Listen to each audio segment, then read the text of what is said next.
Mula June hanggang November rainy season dito sa Philippines. And bukod sa madadama na natin yung Kapaskuhan dahil nga bar months, damang-dama na rin natin yung mga bagyo na namuo at mamumuo pa lang. And bukod sa pagbaha, ang mas nagiging problema natin yung mga brownouts. Syempre, kasama yung mga buhaya, mapa cities or province man. Lalong-lalo na sa mga province area. Kagaya na lang dito sa amin, which is Taytay and Benangonan. Konting ulan lang, konting hangin lang, merong risk or pwedeng mawalan agad ng kuryente or magkaroon ng brownout. And isa rin to sa mga problema namin dahil no power, no kuryente, no wifi, no work. And for sure, isa rin to sa pinoproblema ninyo, lalo na kung work from home kayo or kaya need nyo lang talaga ng power for emergency.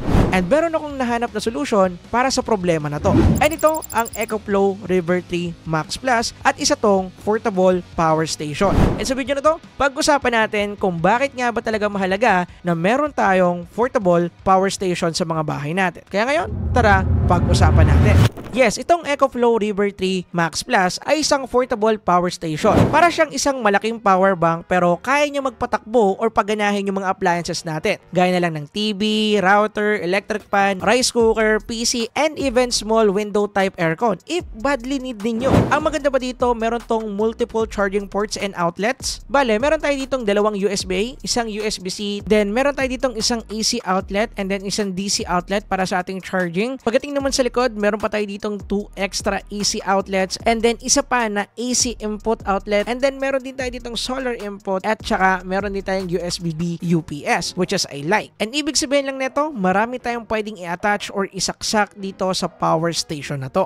And based sa paggamit at ginawa naming test dito, kayang-kaya niyang patakbuhin lahat ng mga appliances na isasaksak dito. Pwede paganahin yung TV ninyo, electric fans, charger ng phone or laptops at kung ano-ano pa ng magkakasabay. Meron kasi itong 600 watts rated power output. Pwede pa rin natin ito gamitin sa mga heating appliances na above 600 watts. Kagaya ng mga toaster, rice cookers at kung ano-ano pa. Then yung idea ng X-Boost mode nito is pinapababa niya yung certain needed voltage ng mismong equipment na yun. For example, 120 volt yung need ng appliances na yun. Ang gagawin ni EcoFlow gagawin niya tong 80 para mag-match siya sa 600 watts limit ng inverter na gamit-gamit dito. Kaya yung endpoint gagana yung appliances na isasaksak natin dito kahit na 120 watts yung support niya. Yun nga lang medyo mabagal kasi nga hindi siya akma or hindi ganong kalakas yung binabato niya na power, which is okay lang naman. Ang maganda pa dito meron na tayong LCD screen display na kung saan dinidisplay neto yung real-time information ng power station, mapa battery status, input in output wattage, and remaining runtime neto. And lahat din ng mga information na binanggit ko dito makikita rin natin doon sa kanyang application. Kapag dating naman sa charging speed neto, dito ako actually nabigla. Umabot lang kasi ng 1 hour and 30 plus minutes lang yung pinaka-inabot ng charging time natin dito. And actually, this is surprising. Kung i-compare ko to sa mga nagamit kong previous power station, umaabot sila ng 2 to 3 hours kahit na almost the same or mas mababa kaysa dito yung kanilang battery capacity. Talagang mabagal sila mag-charge. Actually, naging reasonable din naman kasi dahil pumapalo yung input wattage nito ng 600 plus watts. Kaya talagang mabilis siyang ma-charge kung ganito yung charging speed niya. Ang maganda pa dito supported na rin neto yung solar charging. If ever na meron tayong mga solar panels or bibili natin yung kasama netong solar panel sa EcoFlow, pwede natin siyang i-charge and almost exact time. Pero syempre, nakadepende kung gaano kalakas yung araw. Pwede rin natin siyang i-charge sa mga kotse natin, kaya talagang perfect to for camping. In terms of battery naman, meron tong 286 watt-hour para sa River 3 Plus and 572 watt-hour para sa EVA 600 battery pack neto. And kapag pinagsama natin silang dalawa para maging River 3 Max Plus, may capacity na to na 858 watt-hour. And based sa tagal nito, nakadepende yan kung ano yung mga isasaksak mo sa kanya. But in terms of battery capacity, napakalaki na po nito. Ngayon naman, usapang performance tayo. Isa sa nagustuhan ko dito as a content creator, meron siyang UPS mode. And yes, pwede mo siyang gamitin as UPS para sa mga PC, nasa storage, and even small server if needed. And ito yung aking actual experience and also testing na sinagawa para sa feature na to. Bale, yung contraption natin dito or yung setup natin is kinonect ko lahat dito sa sa ating River 3 Max Plus, yung ating PC at saka yung dalawang monitor. Bale, ang monitor ko is tatlo technically dahil meron tayo ditong mini monitor, pero ito is nakakonect sa ating PC. So, pag meron ng power itong ating mismong PC, automatic na power na rin yung ating mismong mini monitor. Okay? Ngayon, ang gagawin natin, papaganahin natin yung PC, open ko sila. And then, that's it. Gumagana na yung PC natin. Uulitin ko lang, connected lahat po ng yan dito sa ating EcoFlow River 3 Max Plus at connected naman yan dito sa ating mismong socket or sa ating mismong outlet. Now, kapag pinatay ko itong extension, masisimulate niya yung brownout part na kung saan biglang mawawalan ng kuryente. Ngayon, pag ginawa ko yan in 3, 2, 1, dapat ito is nakastay pa rin siya at hindi mamamatay yung PC natin. And 3, 2, 1, damn. Yan, nakapatay na siya mga kapare-koy. Wala nang ilaw.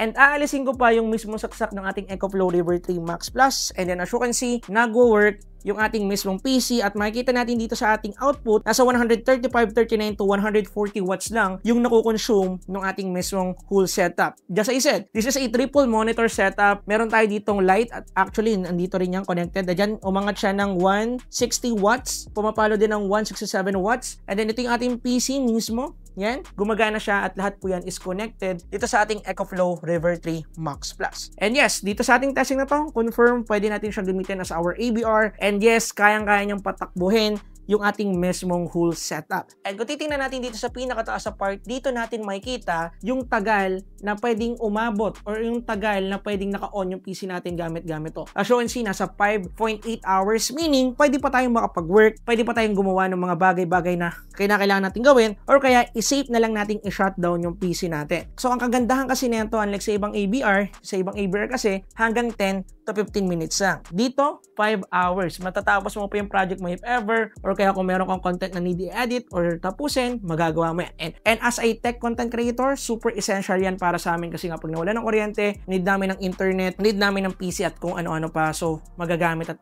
namin to. And pagdating dito sa part na to, pasado siya para sa ating UPS test. And actually, ito yung gagamitin namin na UPS dito sa studio para sa aming editing PC para if ever na magka-brownout ulit, makakatapos at makakapanood ulit ng mga videos dahil isa yan sa main reason kung bakit sometimes nalilate na kami makapag-upload. Anyway, yung next testing naman na ginawa ko dito nag-connect ako ng extension dito sa ating EcoFlow River 3 Max Plus and then dito, nako-connect yung isa kong monitor para sa aking triple monitor setup sa ating PC and also yung aking dalawang videography light. So yung isa is 60 watts, yung isa naman is 120 watts and then nako-connect din po yung PC and main monitor ko doon sa likurin na part nitong EcoFlow River 3 Max Plus. So ang idea, once na i-turn on ko yung ating extension or i-power on ko siya, dapat gagana yung mga lights ko and also yung monitor. And then, yan, gumana siya. Meaning, kayang-kaya niyang i-support halos lahat ng isasaksak natin dito. At tandaan ninyo, just as I said kanina, 600 watts yung pinaka-maximum output nito. At kung makikita ninyo dito sa lahat ng sinaksak natin, nasa 200, almost 200 watts lang yung ating nakukuha na output wattage. Pero kapag in-increase natin, for example, yung light or kaya mag-export or kaya maglalaro ko dito sa PC, tataas at tataas din yung ating wattage output dahil nga mas madaming nangyayari doon sa pinapagana natin sa kanya. So, para sa mga filmmakers dyan, if gusto nyo talagang gumamit ng light ninyo outdoor, I recommend this EcoFlow River 3 Max Plus ngayon pa lang dito sa video na to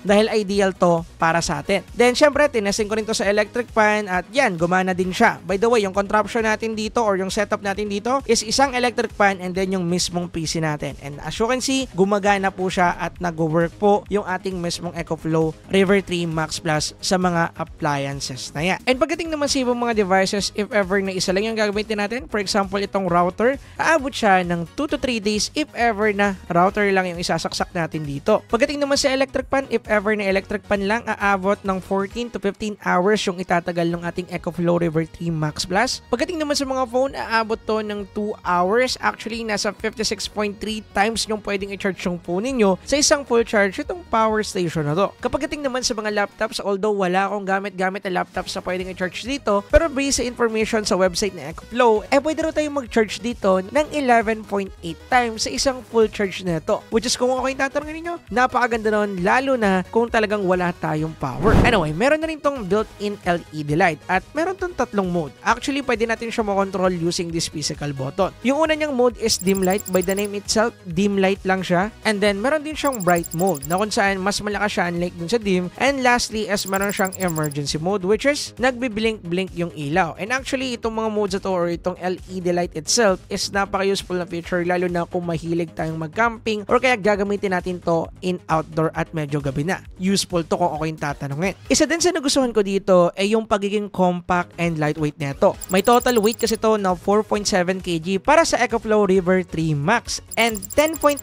kg naman kapag nilagay natin yung extra battery pack nito na EV600. And kapag ginawa natin yun, doon mabubuo ang EcoFlow River 3 Max Plus. And based sa weight na ito, madali lang siyang ilipat-lipat ng bahay or kaya dalhin if ever na gagamitin natin in outdoor use man. And speaking of outdoor, pasadong-pasado din to kapag gagamitin natin sa camping. Actually, kahit motorcycle lang yung gamit natin, if ever na may mga GB box kayo, meron man or wala tayong EV600 extra battery pack, kasyang-kasya to doon sa ating top box. Hindi siya kagaya ng ibang mga power station na nagamit ko before na sobrang bulky, sobrang bigat. Dito mga kapare ko, saktong-sakto lang siya, napaka-lightweight para sa akin and also napaka-compact nun dating. And isa pa sa nagustuhan ko dito as a content creator, hindi siya maingay. Kaya kung gagamitin ko siyang PSU or kahit backup power station nga, hindi ako mangangamba na magiging storbo siya habang nagbo-voice over ako. Isa din sa naging advantage ng EcoFlow River 3 series sila, meron na tong sariling application na kung saan straightforward lang yung mismong app. Makikita natin dito yung overall battery capacity and natitira netong battery juice or power, and makikita rin natin dito yung input and output wattage niya. Bale, kung ano yung nakikita nating information sa physical LCD screen ng ating River 3 Plus,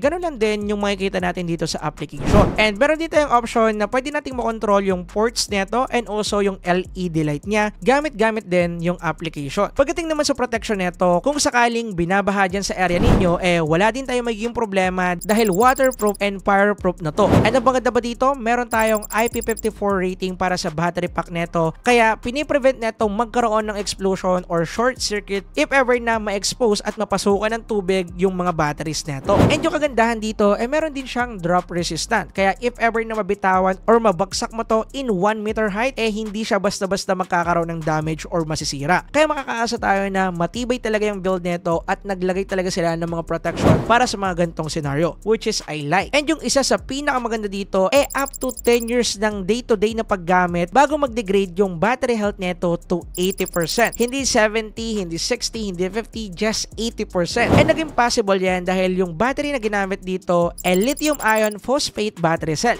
Meron tong lifespan na at least 3,000 charging cycle. Bale, ilang taon mo man siyang gamitin, hindi siya basta-basta masisira. Anyway, in overall, kung ako yung tatanungin, based sa purpose nito and also sa testing at saka experience sa paggamit ko sa kanya, napakadami niyang pwedeng paggamitan. Kagaya na lang ng pagiging isang UPS, backup power, pwede gamitin outdoor, pwede gamitin sa camping at kung ano-ano pa. And for those purpose, para sa akin, approve itong ating EcoFlow River 3 Max Plus. Mararecommend ko talaga to sa inyo, lalong-lalo na kung needed talaga natin ng power once na magkaroon ng brownout or etc. or kaya nag-work from home din kayo. And ang maganda dito, if ever na gusto nyo bumili ng isang unit neto, magkakaroon kayo ng 5% off ngayong mga sale na darating. And also, pwede pa kayong makakuha ng pre-solar panel. Kaya kung naghahanap talaga kayo ng magandang power station at sagot sa mga problema ninyo in terms of brownout and also kung gusto nyo gamitin in camping, ito na yun mga kapare ko. Check nyo lang po yung link sa description para ma-avail ninyo yung discount and also yung pre na solar panel ngayong mga darating na sale month. And dito ko natatapusin yung video. Kita-kita ulit sa susunod. Yun lang guys. Peace!